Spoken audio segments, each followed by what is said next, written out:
रहीम अस्सलाम वालेकुम नाज़रीन, उम्मीद और दुआ करता हूँ कि आप लोग जहाँ जहाँ पर होंगे खैर आफियत से होंगे। नाज़रीन, वी ऑल नो दैट कि आज सुबह एक सेहूनी रियासत और अमेरिका की जानिब से ईरान के ऊपर अटैक किया गया।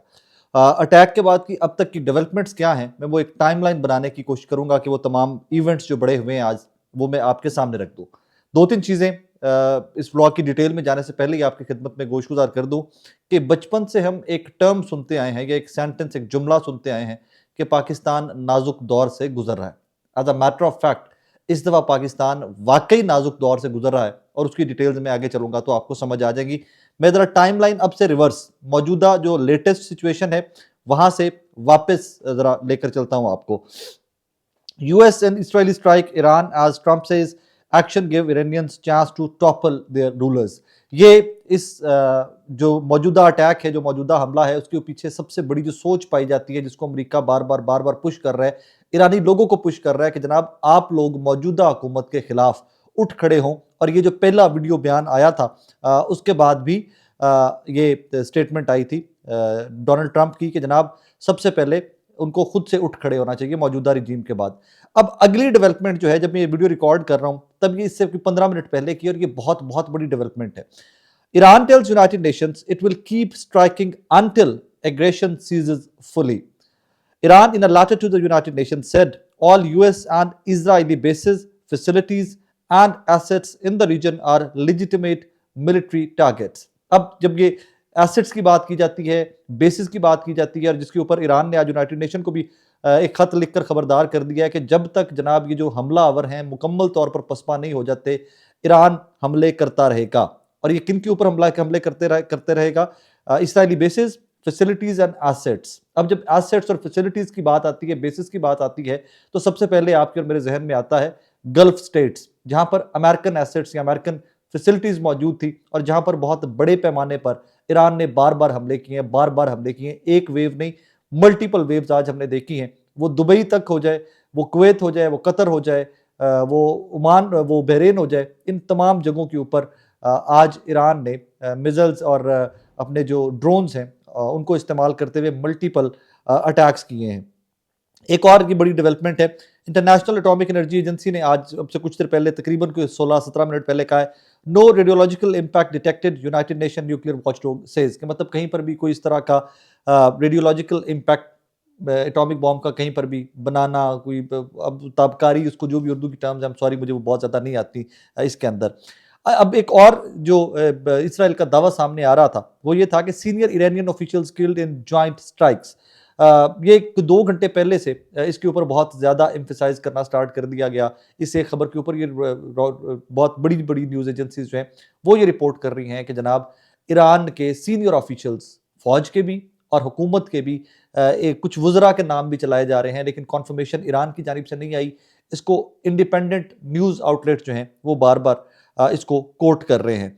आगे बढ़ें तो इसमें एक और चीज़ है जो ग्लोबल रिस्क है, जिसमें पाकिस्तान भी इन डेज टू कम फंसेगा, बदकिस्मती की बात है। मैं उसके ऊपर ज़रा आगे आता हूँ मैं, लेकिन ये इंपॉर्टेंट डेवलपमेंट्स जो हैं ये मैं आपके सामने ज़रा रख दूँ। जब मैं आपसे मुखातिब हूँ 9:40, इससे 40 मिनट्स पहले की एक डेवलपमेंट है। सैटेलाइट इमेजेस जो हैं वो दिखाते हैं जहाँ पर खamenei साहब रिहाइश पजीर थे या होते थे, उस कंपाउंड की फुटेजेस आई हुई हैं और वो कंपाउंड हिट हुआ है। ये कोई आज से कुछ 40-45 मिनट पहले का रॉयटर्स का है अपडेट।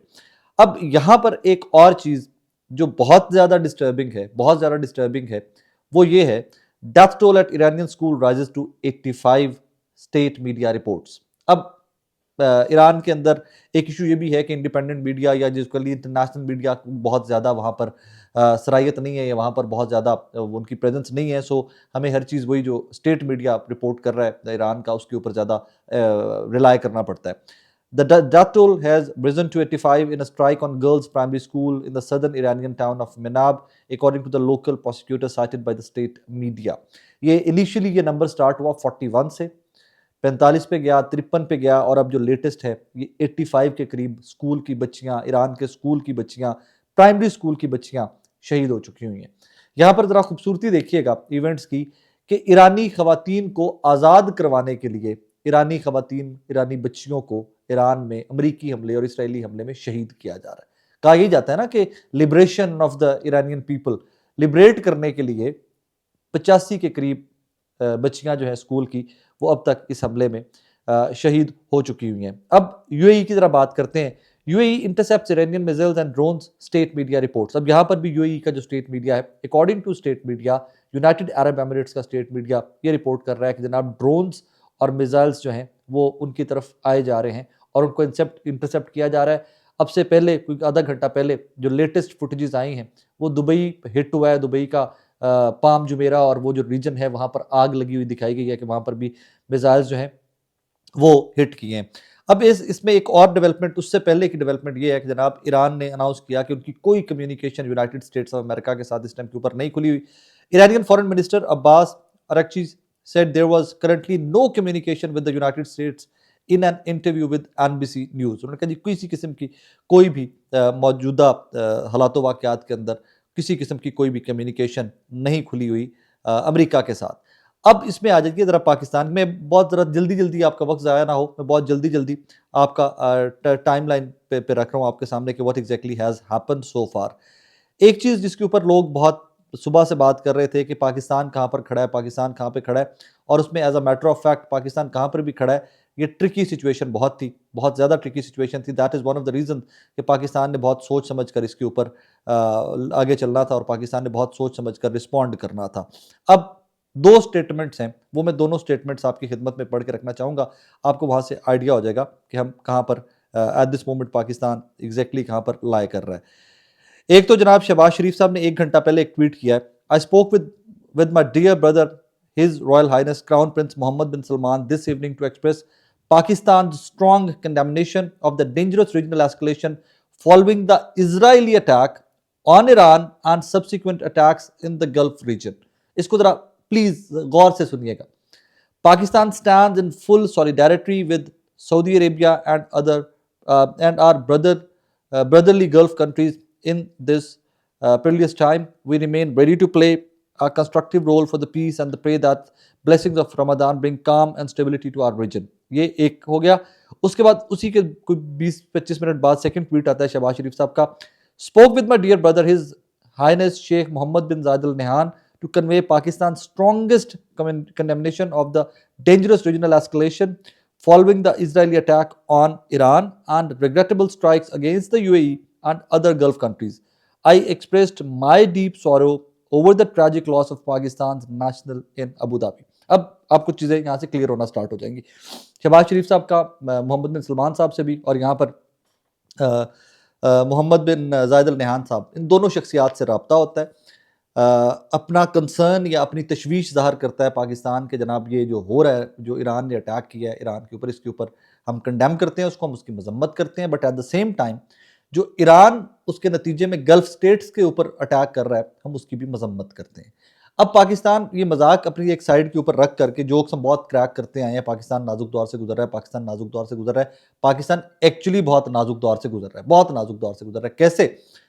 एक तो आपने यहां पर बैलेंस कैसे करना है सऊदी अरेबिया यूएई के साथ अपने ताल्लुकात को, फिर आपने बैलेंस कैसे करना है पाकिस्तान ने अपने ताल्लुकात अमेरिका के साथ, इसराइल को चलो साइड पर रख दीजिए जरा, आपने कैसे बैलेंस करना है अमेरिका के साथ अपने ताल्लुकात को। अमेरिकी सदर आपकी तारीफों के रिसेंटली पुल बांधते आए हैं इस मौजूदा रजीम की भी। परसों जब अफगानिस्तान वाला मामला एलिवेट हुआ, अफगानिस्तान ने पाकिस्तान पे हमला किया और पाकिस्तान ने रिटेलिएट किया, पाकिस्तान ने रिस्पॉन्ड बैक किया, तो तब भी डोनाल्ड ट्रंप की स्टेटमेंट क्या थी कि फील्ड मार्शल और शहबाज शरीफ साहब दोनों बेहतरीन शख्सियात हैं and they are doing terrifically well ये सारे मामले के अंदर। इसके ऊपर भी कहीं पर ये नहीं कहा कि मैं इंटरवीन करूंगा, मैं पाकिस्तान को रोकूंगा, मैं अफगानिस्तान से बात करूंगा। नो, वहां पर भी आपको खुली छूट थी कि आप पाकिस्तान कुट्टे, वहां पे कुट लगाए अफगानिस्तान को।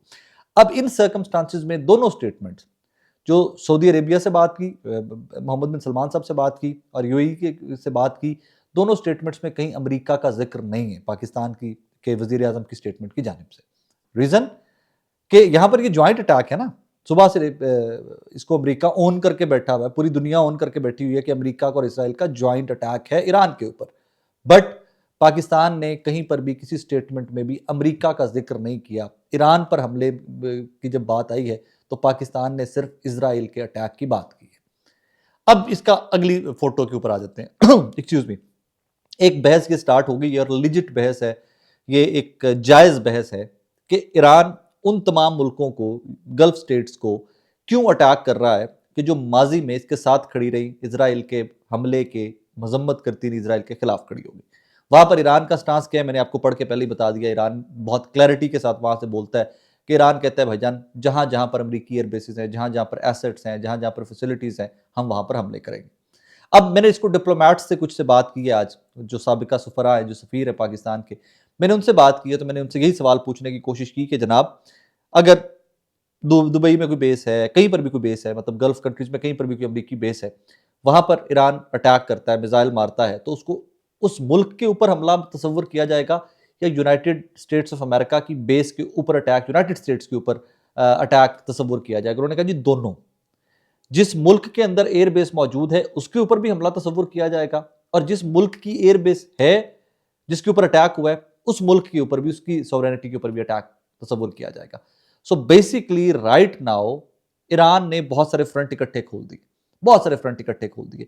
गल्फ स्टेट सारी एक साइड के ऊपर, सऊदी अरेबिया एक साइड के ऊपर, कुवैत, कतर, ये सारी स्टेट्स एक साइड के ऊपर जो अंडर अटैक हैं दिस मोमेंट। कहीं पर टारगेट अचीव हुए हैं, कहीं पर मिसाइल्स और जो है दूसरे ड्रोन्स वो इंटरसेप्ट कर लिए गए हैं। लेकिन एक पाकिस्तानी भी शहीद हो चुका है दुबई के अंदर, जहां इसी अटैक के नतीजे के अंदर एक कैजुअलिटी या एक ही शहादत है कि पाकिस्तान शहीद, क्योंकि मुसलमान है। अब मुसलमान ने मुसलमान को मारा, वो एक नई बहस शहीद हुई है, लेकिन जहां भक्त एक पाकिस्तानी अब तक हो चुका हुआ है।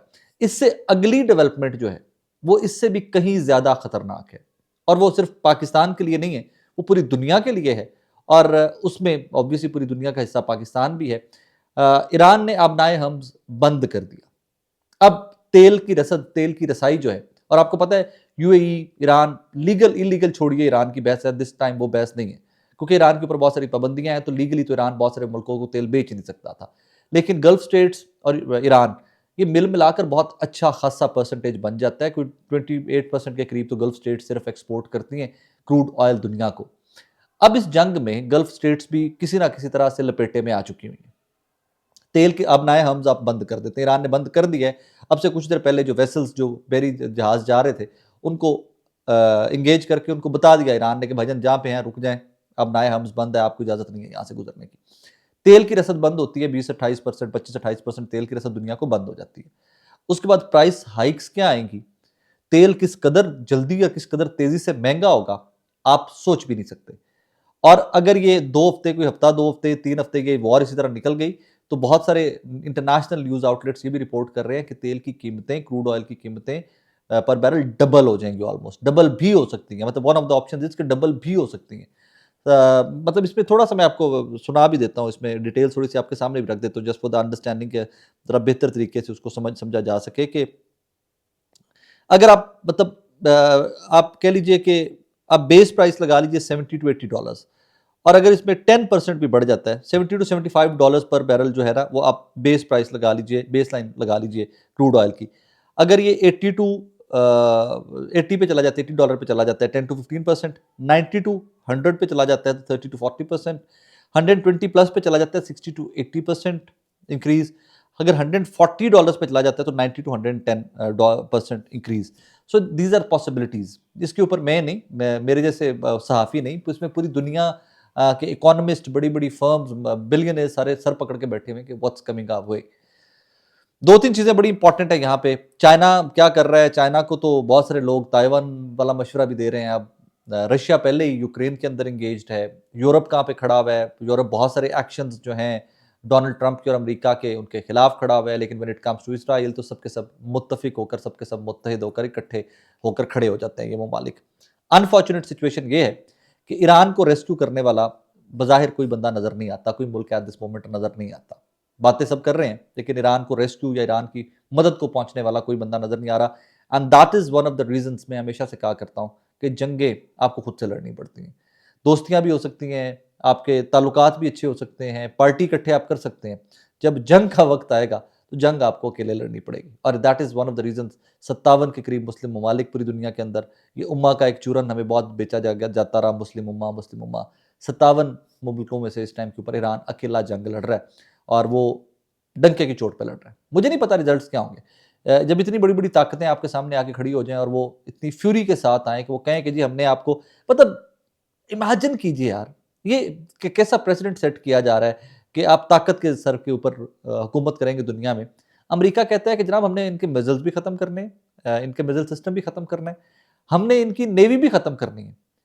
चलें, मुझे एक चीज़ समझ आती थी कि दुनिया के हालात-ओ-वाक़ियात ऐसे हैं कि तवाज़ुन बिगड़ ना जाए कहीं पर। 2 कि वो मुल्क ये बात करते हैं एटम बॉम्ब के ऊपर आकर वो मौलिक बात करते हैं कि जिनके पास न्यूक्लियर एसेट्स अपने पास हैं, जो सबसे बड़ी न्यूक्लियर पावर्स हैं, वो आके कहती हैं कि हम ईरान को न्यूक्लियर एसेट्स नहीं बनाने देंगे, दे डोंट डिज़र्व इट, उनके पास नहीं होने चाहिए। ओके, कोई ये बहस के काबिल ये एक जुमला या बहस के काबिल ये एक आर्गुमेंट था।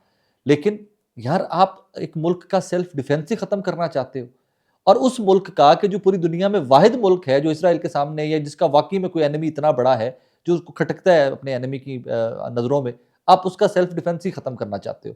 ना आप उसको कहते हो कि हमने इसको नेवी रखने देती है, ना आप उसको कहते हो मिसाइल्स रखने देने, हमने इनको किसी किस्म का भी डिफेंस नहीं रखने देना। और ये दुनिया में पहली दफा नहीं, इससे पहले भी हो चुका है। आप दूर नहीं जाइए, यही डोनाल्ड ट्रंप जो दुनिया में जंगें खत्म करने आए थे, इनका बारीक मतलब बहुत रीसेंट पास्ट की मैं थोड़ी सी हिस्ट्री आपके सामने रखूं।